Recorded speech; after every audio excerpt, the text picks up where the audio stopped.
Faisons. Nous voici arrivés. Mon père bénissez-nous. Est-ce que je dois préparer la cage à sorcières? Oh, et les outils d'interrogation, ils n'ont jamais ce que j'ai besoin. Jacques, la créature pour laquelle l'évêque de ce village veut nous payer n'est plus vivante. C'est une goule? Un spectre? Une 2 fois née, mon père. Mais enfin, une 2 fois née buvant du sang et marchant la nuit telle une louve. Nosferatu. Oui, mon père. Et avec un peu de chance, elle nous conduira au vampire maître qui l'a conduit dans son état. Bon, bien. Nous allons aller voir Monseigneur l'évêque. Oh oui, il paie bien l'évêque. Oh, Jacques, je te reconnais bien là. Oui, il paie bien, oui. Mais Jacques, t'es pas présentable. Non, toi, tu vas aller enquestrer dans le village pendant ce temps. Oh, prestement, messire. Oui, allez. Mon père, vous allez me suivre. Nous allons aller voir Monseigneur l'évêque ensemble, bien? Espérons profiter de la légendaire hospitalité de la Nouvelle-France. La dernière chasse au loup-garou m'a affamé. J'ai besoin de me remplir la panse avant d'aller questionner cette gueuse morte-vivante.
C'est une bénédiction que de vous recevoir ici, Père Anzo, légat des savoirs de l'Inquisition, versé dans la connaissance d'Aristote et de saint Thomas.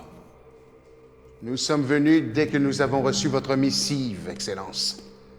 Notre quête nous a poussés hors du vieux royaume pour nous amener ici, en terre nouvelle, pour suivre un mal ancien. Oui, on m'a raconté votre histoire. Mais Sir Enguerrand, votre réputation vous précède. Mon cœur s'allège de savoir notre malheur pris en main par le pourfendeur de l'homme-loup de Malcombe et celui qui a fait brûler la sorcière de la forêt de Saint-Perse. Excellence, je suis votre éternel dévoué. Racontez-nous tout. Médecins et apothicaires ont essayé de sauver la malheureuse, mais elle les a dévorés vifs, vidés de leur sang. Ne vous inquiétez plus, Excellence. Nous lui couperons la tête et nous lui percerons le cœur d'un pieu d'aubépine. Après des aveux concluants sur l'auteur de son triste état, votre Excellence. Est-ce bien raisonnable, Monseigneur? Envoyer rôder autour des profondeurs des étrangers désireux de se soutirer quelques vertiges. Je vois. J'ai moi-même baptisé cet enfant. Seul le salut de son âme immortelle m'importe. N'y aurait-il pas moyen de la guérir?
Tournez pendant des jours sur les puits qui vous brûlent la gorge, autour de la sépulture à mijoter sur le sort du village. La mort, c'est une armoire qui jalouse ses secrètes confitures. Je te le dis, moi, quand tu t'approches de la tombe, c'est là que tu t'aperçois que l'échelle entre la terre et le ciel n'a pas plus que 3 échelons. Je veux dire, des herboristes et des médecins sont ramassés là le lendemain matin avec des vieux tapis battus sans vie. Cette diablesse-là, il est vivant. C'est comme un petit verre pour nous autres. Elle nous ressemblerait donc. À n'en point douter. Mais de l'autre côté du divan, comme dirait Monseigneur l'évêque. Mais quelle folie de se jeter dans la mort ainsi, sans salut.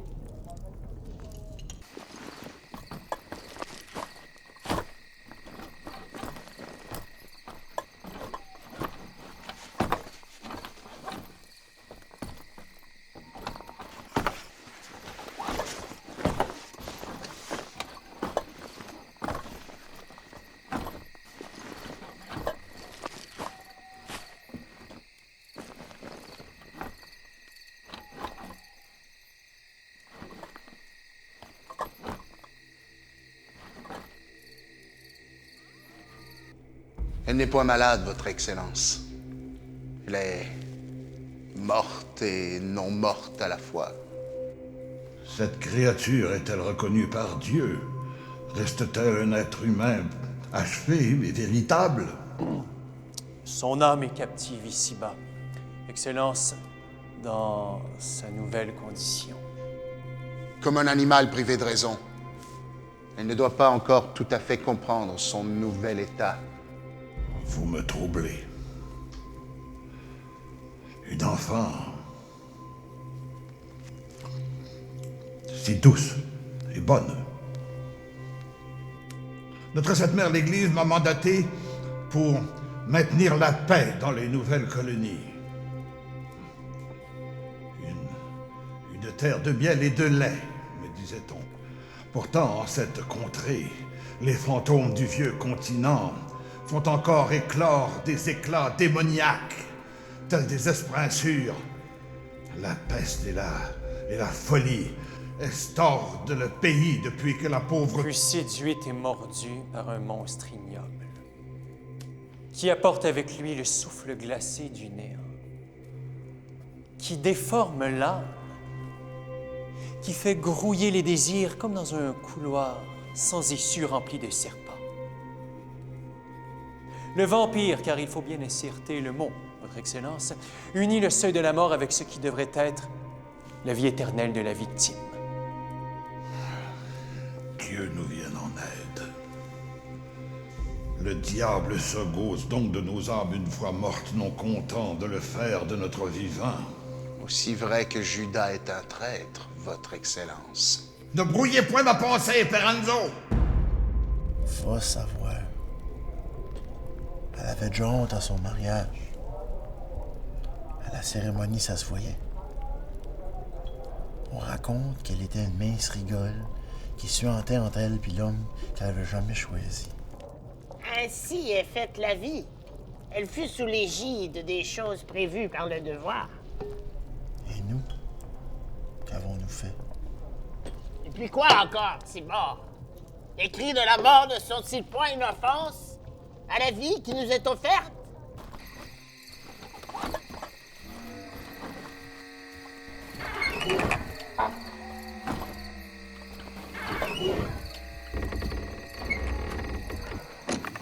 En vérité,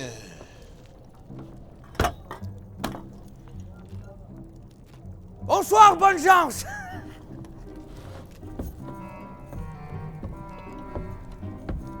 Bonne odeur, tenancier. merci bien, étranger. Que cherches-tu? Très peu de choses. À boire, manger et quelques réponses. Raisonnable. Serre-nous des bières! Un vampire maître, Excellence, crée un tapis de bâtards, capable de le suivre de nation en nation. Un larcin à l'ordre de la nature, une insulte au Tout-Puissant. Cet enfant n'est plus une de vos ouailles, Excellence. Bernic! Je sais que vous êtes venu de France pour pourchasser le monstre qui a oxy votre femme, Messire Enguerrand, dans l'espoir de retrouver cette abomination. Ne jouez point trop à l'humilité. Sous votre dévotion, je devine une rage ardente de vous venger. Nous aurions bien souvent honte de nos plus nobles actions si le monde entier pouvait voir les motifs qui les produisent. Excellence, je suis l'homme que Dieu m'a fait. Que mon bras soit son verbe, qu'importe la braise qui attise mon flambeau. Ne vous méprenez point, chevalier. L'hypocrisie est un hommage que le vice rend à la vertu.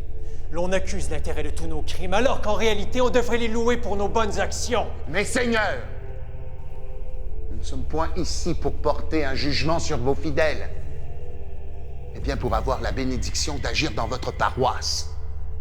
Une terreur diabolique hante vos forêts profondes. Laissez-nous vous en alléger. Tibor, j'en ai une bonne pour toi, question de détendre l'atmosphère. Vas-y. Alors, c'est un coq-bère et une bagasse. L'un, un vrai rack de naze, et l'autre, une becquerelle, qui s'accoissaient de leur couple parce que les deux étaient au chatmi. Alors, le coq-bère demande à sa compagne depuis combien de temps ses poings léchent le morveau à plein ergamel. Et elle lui répond, ce n'est point parce qu'il descend ses brais que pour sortir pis ses ponts de loche, elle a laissé se cambrier comme si elle ne le connaissait point. Je crois connaître tes badineries. Hein. Alors, pensant faire pendre l'ousse, le gaillard coq-bert s'aventure à frotter son lard sur la farouche goguenarde. D'or, le célébrant tire jusqu'à eux et s'estend. Point de cela durant les offices du sabbat!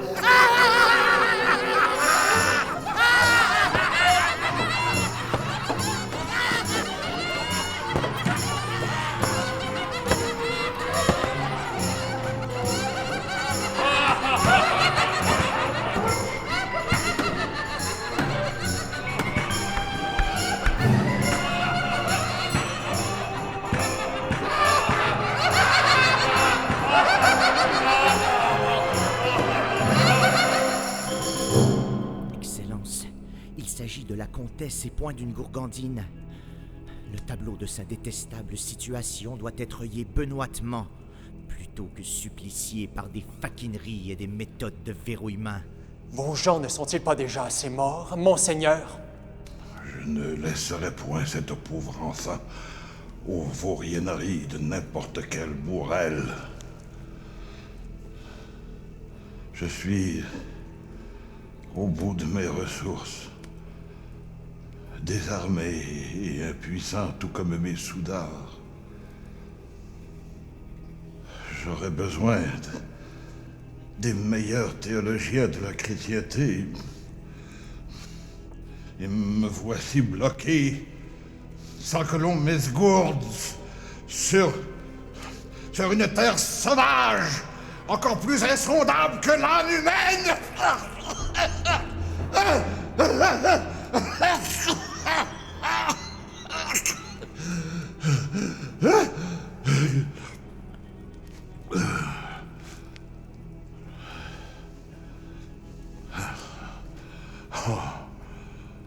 En vieillissant,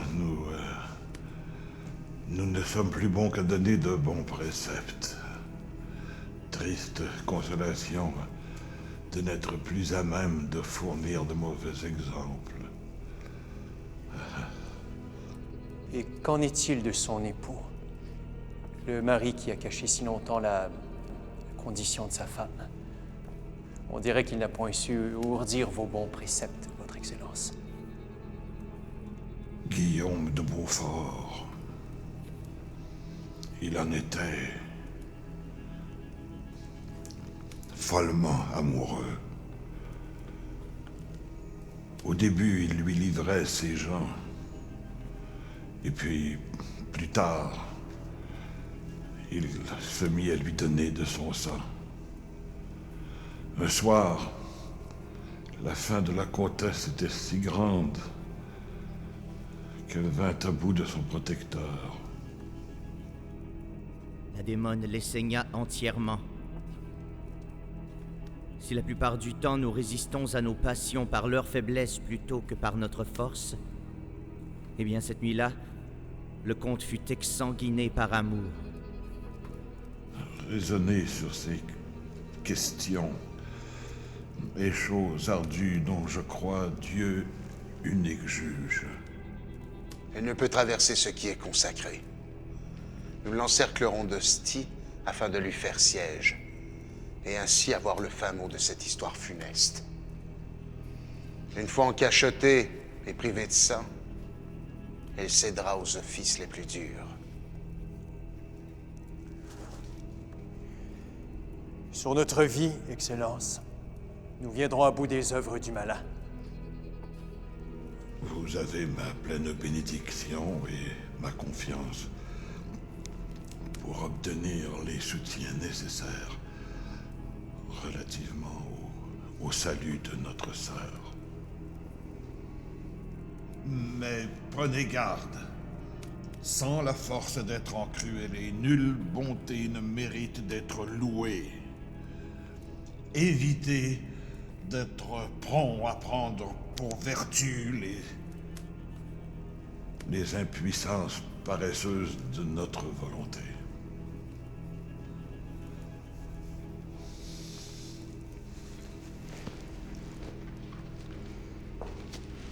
Nous devons retrouver le bon Jacques. Sachant qu'il remplit plus aisément son verre que ses engagements, je crois savoir où le chercher.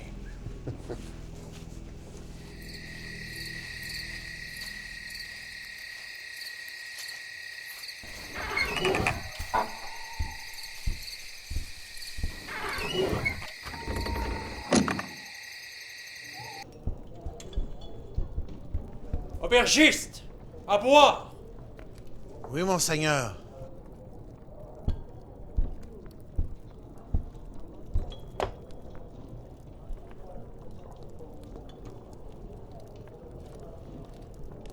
Jacques! Où est-ce qu'il est, ce marron? Il est parti se délaisser, monseigneur. Vous êtes sire Enguerrand de Ganelon? Vous êtes ici pour libérer notre village? Ouais, le dit-on, ouais. Béni soit votre présence. C'est moi qui vous offre à boire. Qu'en est-il, messeigneur? Ah, la pauvresse. Elle risque d'être enivrée par son nouvel état, obnubilée par sa condition récente. Alors que notre monde lui semblera rétréci, simple, misérable, face au pouvoir qu'elle a usurpé à la nature et qu'elle commence à peine à comprendre. Qu'est-ce que vous en savez? Peut-être sera-t-elle déchirée, comme un fantôme voulant retrouver sa vie d'antan. Mais comment savoir avec les revenants? Jacques! Et ces morts vivants, mes seigneurs, ils sont parmi nous. Oui, ils sont parmi nous. Je les ai vus faire de la politique dans les cours d'Italie, vêtus d'étoffes et de bijoux, tout comme je les ai traqués tels des bêtes dans les forêts de France. Allons, mon fils. La douleur a cet avantage que l'enfer, une fois présenté, réserve moins de surprises. Jacques! Me voici, messire. Te voilà enfin, espèce d'idiot de crétinus sans cervelle! Alors, ton enquête? À mon avis, messire, la pauvresse a sombré dans la mort et la détresse de par sa mauvaise condition. La vilainie et le péché trouvent toujours une excuse. Qu'est-ce que tu veux dire? Elle était la jeune mariée d'un homme qu'elle n'aimait point. On m'a raconté qu'elle était fort triste de la noce arrangée par son père. Cela explique bien les choses. Le monstre que nous pourchassons, celui qui a pris la vie de votre femme. Monseigneur, enfin, ce que je veux dire, c'est que Le monstre qui a transformé la jeune comtesse semble tout autant attiré par les esprits dissolus, les cœurs brisés, que par les guerres, les épidémies, les persécutions. Ces fléaux le délectent. Jacques, tu as les indications. Conduis-nous à sa sépulture. Nous allons la libérer de sa détresse. Il est acte de charité et de grâce que de ramener son âme dans le cercle de la nature.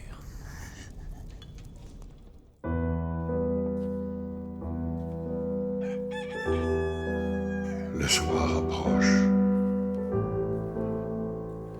Et déjà le jour baisse en traversant la nuit sans délivrance.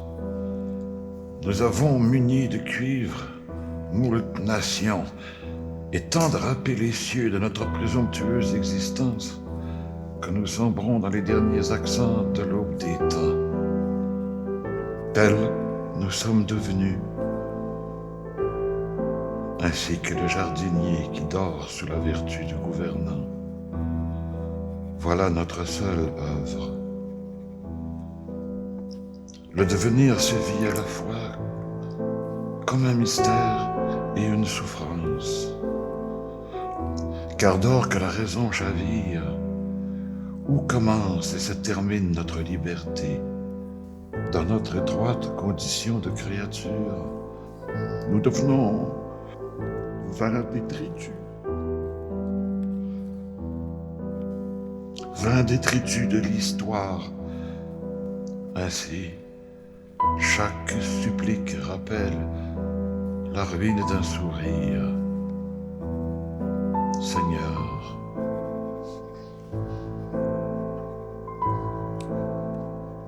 Seigneur, pourquoi nous as-tu laissés à notre propre conseil? Le jour monte et grandit, et pourtant, nous restons des enfants que la nuit épouvante.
Sors, démon.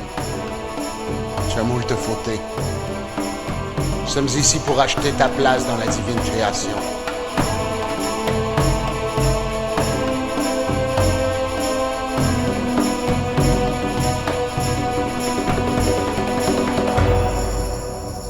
Vous êtes trop bon, mes seigneurs.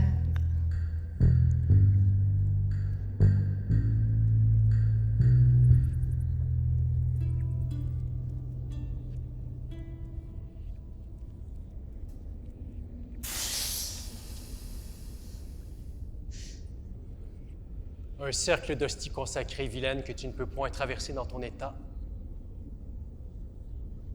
Mes compagnons et moi-même cherchons ton maître, l'abomination qui t'a plongé dans ta non-vie. Et pourquoi trahirais-je ma liberté nouvelle? Liberté, dis-tu? Oui. Et tu as massacré des innocents. Tu as embrassé la mort. La mort? Prêtre. Il est si glorifié par les vivants que vous en avez fait un sacrement, n'est-ce pas? Il ne s'agit pas de cela. Et pourquoi pas, prêtre? Violena Beaufort, nous vous enfermons ici pour le salut de votre âme immortelle et pour la suite de la sainte croisade entamée par notre mère, l'Église. Violena de Beaufort, épouse de feu Guillaume de Beaufort, fille d'Aldebert de Villecerf et de Frédégonde de Chénier. Bon! Te reconnais-tu encore descendante de tes parents? Femme, tu es la pauvre victime d'un monstre qui te dépasse. Victime, chevalier? Je crois que tu saisis bien peu de choses. Que veux-tu dire?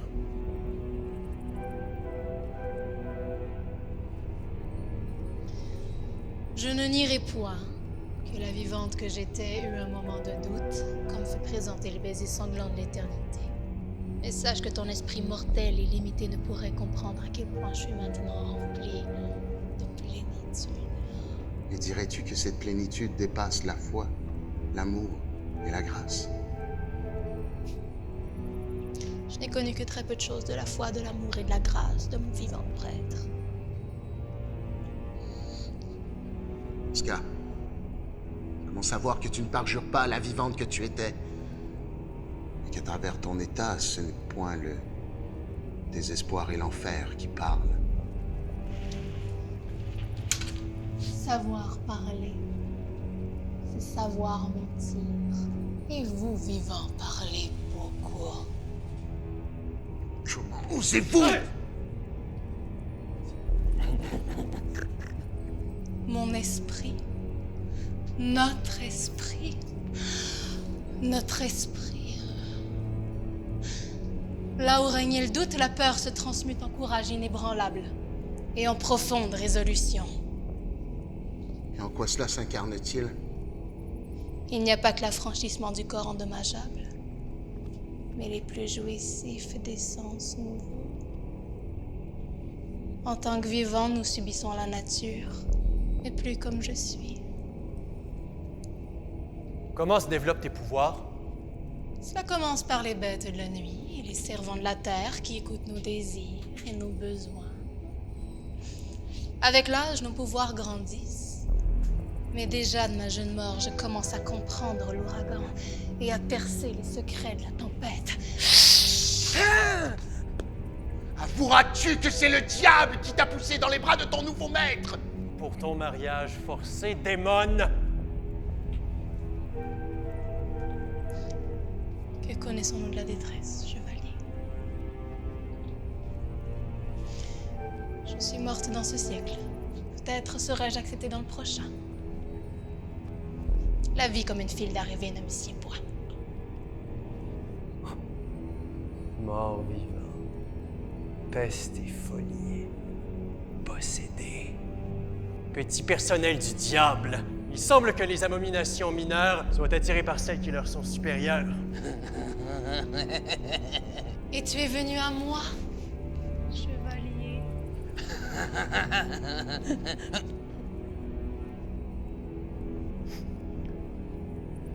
En présent, où est ton maître? Pour que tu puisses l'ajouter à ta liste de proies? Vivant, vous ne pouvez point comprendre les liens qui m'unissent à lui au-delà de la vie. La fugacité de votre existence est tout ce qui vous appartient.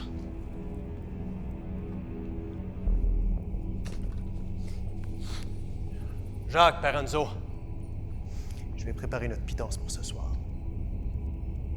Je la laisse à vos bons soins.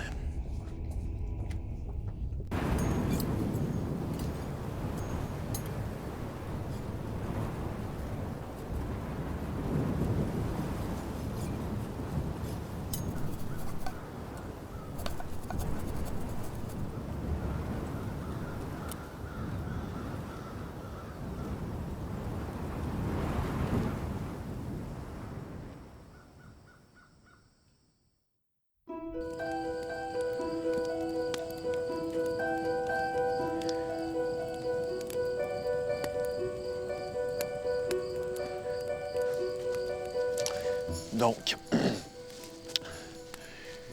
le vampire maître tue des gens du peuple, des gueux pour se nourrir, mais ne transforme généralement que des gens issus de la noblesse. Pourquoi? Désire-t-il être entouré de courtisans et de courtisanes, et ce pour l'éternité? La solitude le pèse. Il est un élu et un maudit à la fois. Nullement digne de son héritage. Mon fils, vous n'avez point dormi depuis plusieurs jours. Voulez-vous vous confesser? Non. Non, ça va, mon père. Vous ne pouvez pas affronter l'enfer sans vous confesser.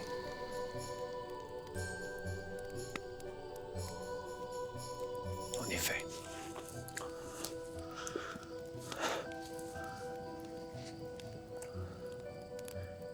Pardonnez-moi, mon père, car j'ai péché et je risque de pécher encore.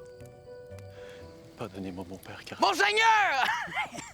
Regardez la belle poulaille que j'ai trouvée près de chez l'aubergiste. C'est bien, Jacques. C'est très bien. Je suis fier de toi, Jacques.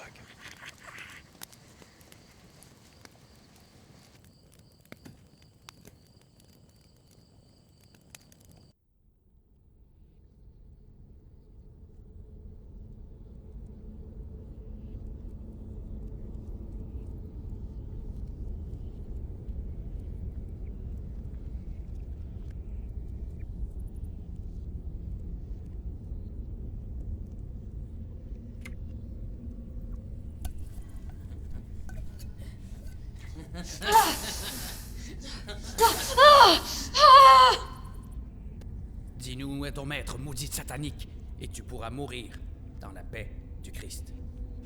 Ma fille, le procédé est aussi difficile pour nous que pour toi. Regarde l'avenir en face, prêtre. Regarde les lendemains que tu défends. Un monde dirigé par des hommes influents, mais à la fois si peu crédibles. Est-ce cela que tu nommes un maître? Et tu juges le mien? Nous avons déjà beaucoup de bûchers à lever. Nous n'avons point de temps à entendre ta langue de serpente.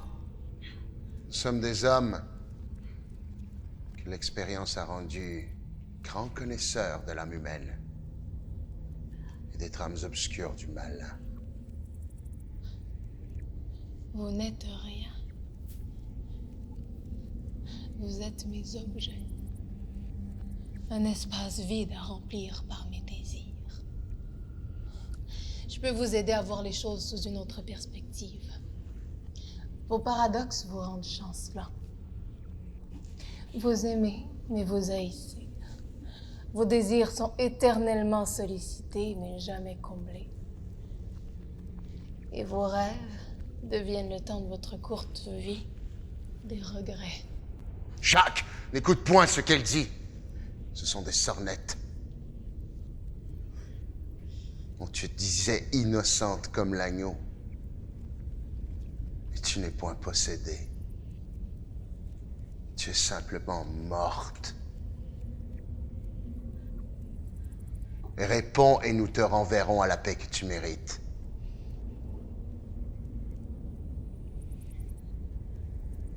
Diabolis virtus in lobi est. Jacques, cela suffit. Donne-lui de quoi survivre pour ce soir.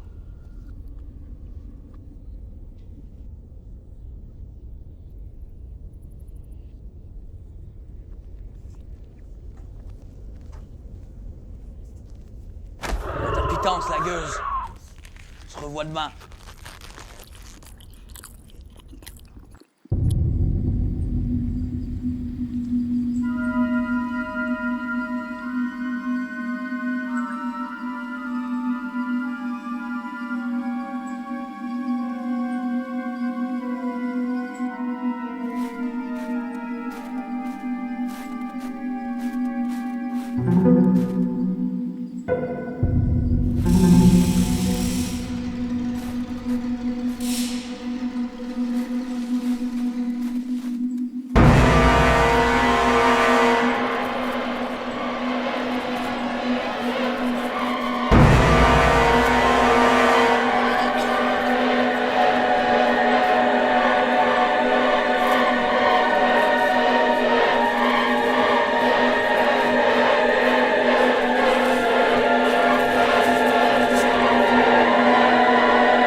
Selon nos notes, les premiers moments de votre nouvelle vie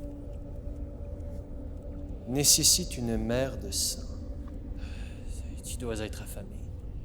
Des gens m'ont donné que le sang presque froid d'un poulet. Et cela t'est cruel, femme? Comme le Christ en croix.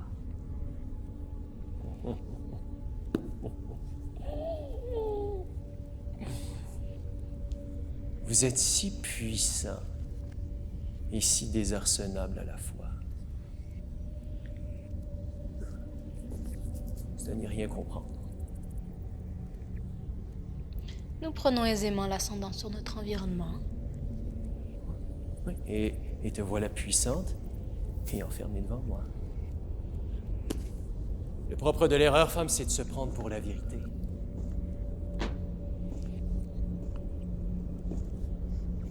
Je sais tout, chevalier. Ta femme fut transformée par mon maître dans le même état que le mien. Et tu le hais.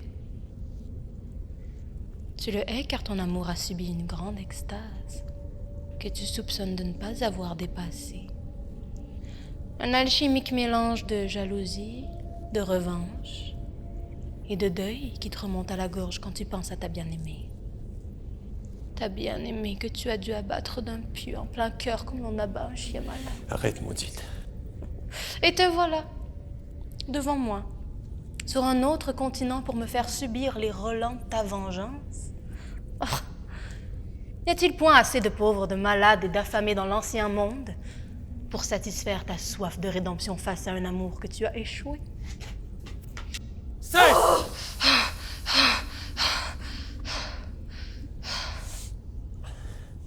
Bon. Maintenant, dis-moi où est ton maître. Et où est le tien? Je pose les questions, maudite. Enguerrand-Ganelon, raconte-moi l'œuvre de Dieu que tu réalises depuis quelques années. Cesse de dévier le sujet. Je ne dévie point. Je te propose un échange. Tu me coupes de ma chasse, raconte-moi donc la tienne. Et je pourrais, en échange, t'offrir des informations à la hauteur de ce que tu me donnes.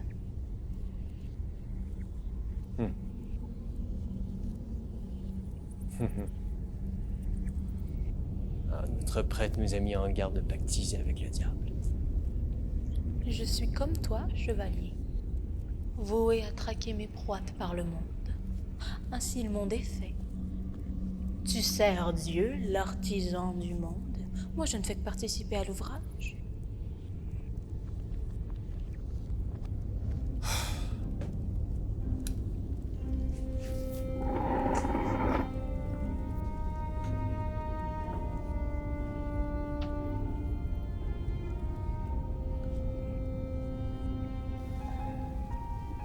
C'est un sanglant travail que de parcourir ce monde.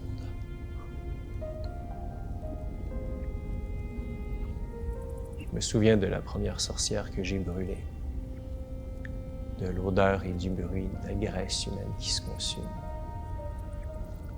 et alimente le feu pendant des heures. Et cela te procure de la joie. Aux foules, du moins. Les mortels aiment diriger leur peur et leur colère.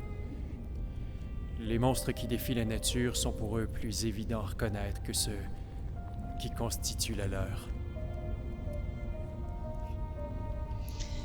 Dieu connaît donc si peu sa créature pour l'avoir fait avec tant de travers. De ces travers, il faut faire des choix. Des choix dits libres, alors qu'il les connaît d'avance. Sa divine connaissance ne s'oppose pas à la liberté quant aux événements futurs. Pas plus que la mémoire n'impose une nécessité au passé. Par contre, cela ne changera rien au sort que je réserve à ton maître. Ce soir, tu ne mourras point. Je te donnerai un rat demain, si tu me donnes une information.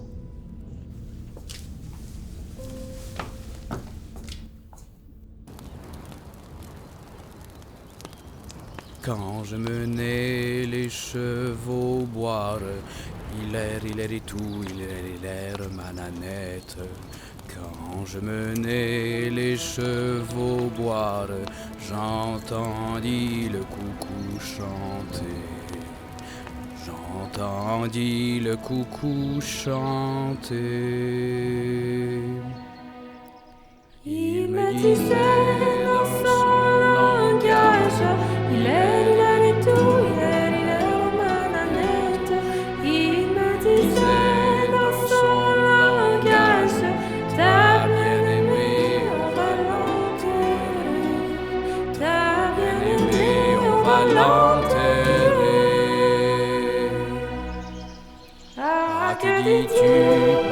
méchante bête. Il est tout, il est manette. Ah, que dis-tu, méchante bête? J'étais près d'elle hier au soir. J'étais près d'elle hier au soir. Mais quand je fus dedans la lande, il est tout, il est manette. Mais quand je fus dedans la lande, j'entendis les cloches sonner. J'entendis les cloches sonner. Mais quand je fus dedans l'église, il est tout, il est manette. Mais quand je fus dedans l'église, j'entendis les prêtres chanter. j'entendis les prêtres chanter. Donner du pied dedans la chasse. Il est tout, il est manette.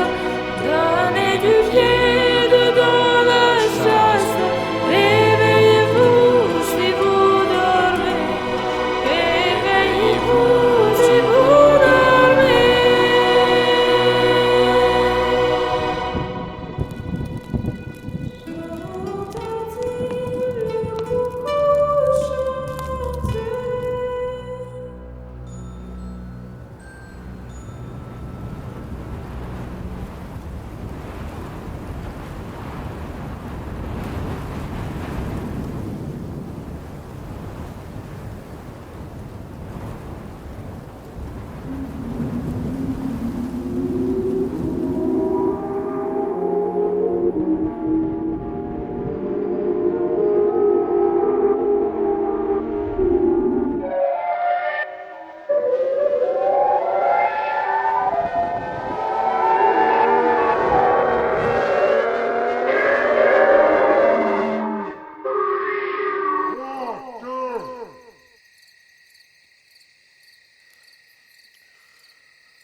J'aimerais ça à la rivière. Va, mon fils. Je monte la garde.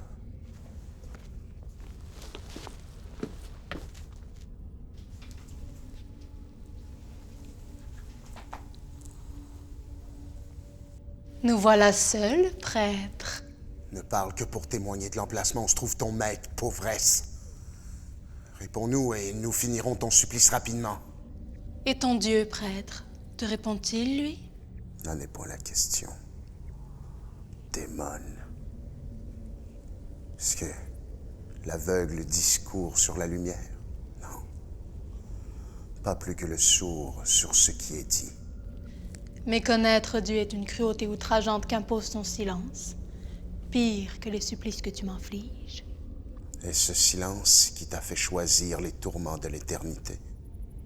Tout est vain dans une vie constamment en danger. Mon époux Guillaume ne m'a jamais laissé le choix, contrairement à mon maître. Vois comme tu parles de lui, Violena. Tu as remplacé la corde par les fers et tu me parles de choix. Me laisserais-tu sortir si je mettais mes dons au service de votre Église? Je pourrais voir le dessein de l'avenir, comme le verrait le Christ. M'offrirais-tu alors un autre choix que les fers ou la corde?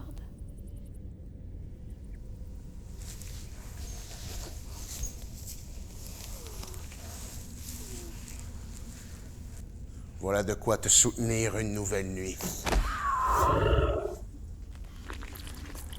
Nous reparlerons de tes pouvoirs plus tard.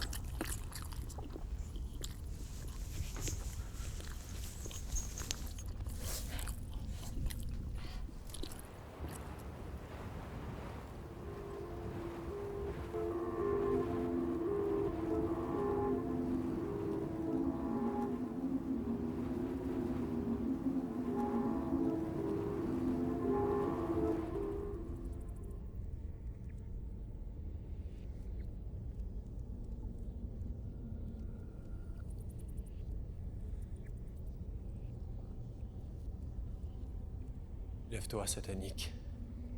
Je suis assoiffée.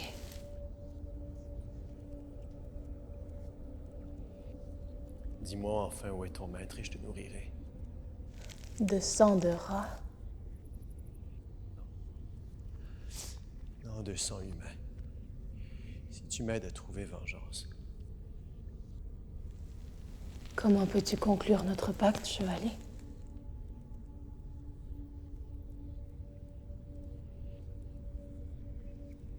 Jacques! Jacques!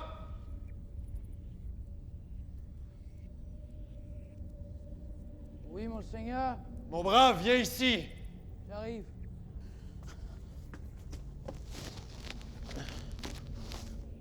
Je dormais.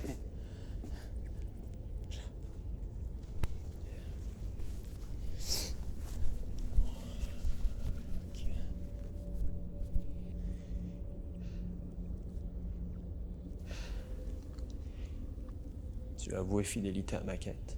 Bien sûr, messire. Quoi qu'il arrive, Non point douter. je te reconnais bien là.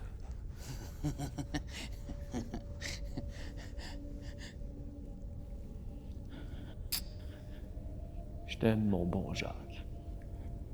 Moi aussi, monseigneur.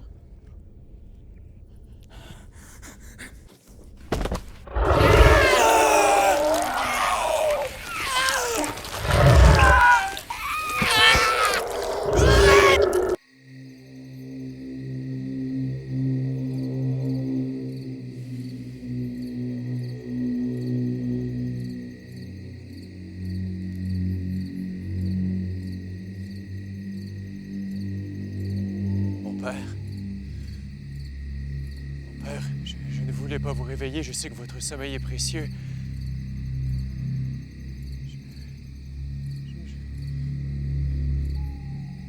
Je voulais vous annoncer que Jacques est décédé. Jacques est décédé. Il s'est laissé posséder par la démone. Il lui a offert tout son sang, et je sais que j'aurais dû lui offrir une sépulture digne de lui. Mais le temps nous presse.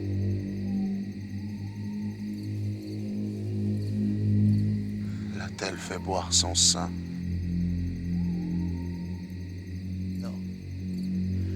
Non, non, il ne se transformera pas. D'abord, comme vous le savez, puisqu'il n'est pas noble. Et aussi, j'ai veillé à lui transpercer le cœur et trancher la tête.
C'est ton heure, vampire. Me voici, beau seigneur.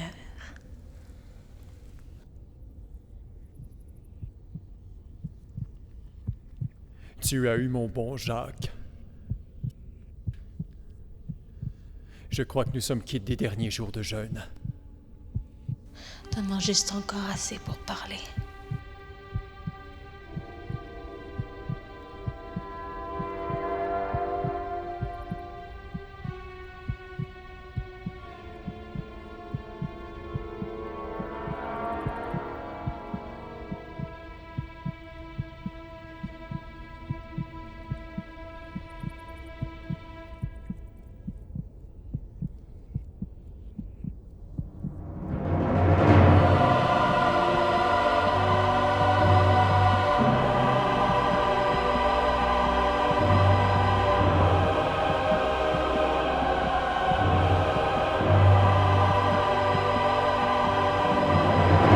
Sire, que faites-vous?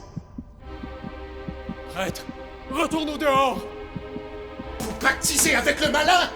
La vengeance de votre femme vous a-t-elle mené jusque-là? Qu'est-ce que tu connais de l'amour, prêtre? Suffisamment pour vous dénoncer et pour vous excommunier. Vous avez livré Jacques au malin pour votre simple vengeance. C'est pour ça que tu as livré celui qui ne savait rien au diable. Tu bâtis des châteaux de certitude sur la base de promesses de la diablesse. Je vais t'excommunier en guérant de Ganelon. Excommunié? Oui, et tu ne reverras plus jamais ta douce moitié. Puisse Dieu te permettre de brûler dans quelconque cercle de l'enfer. Et qui me dénoncera, Moi, chevalier.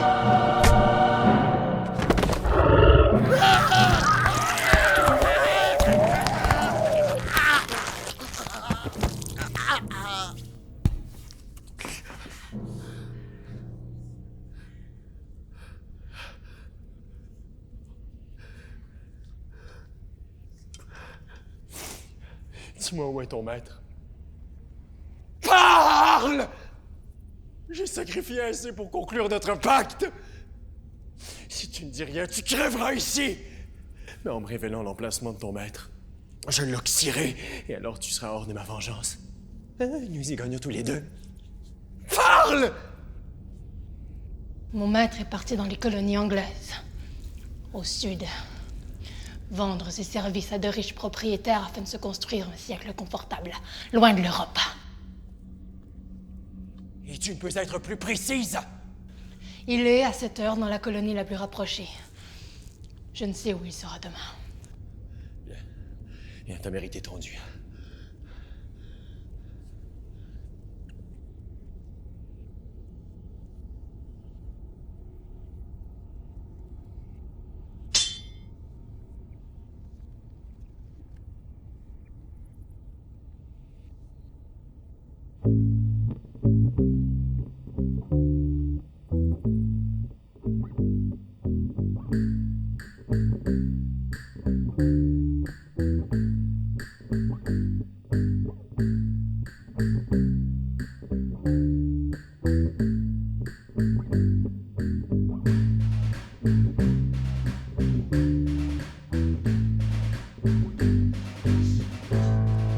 Non! Mon Dieu! Libère-moi!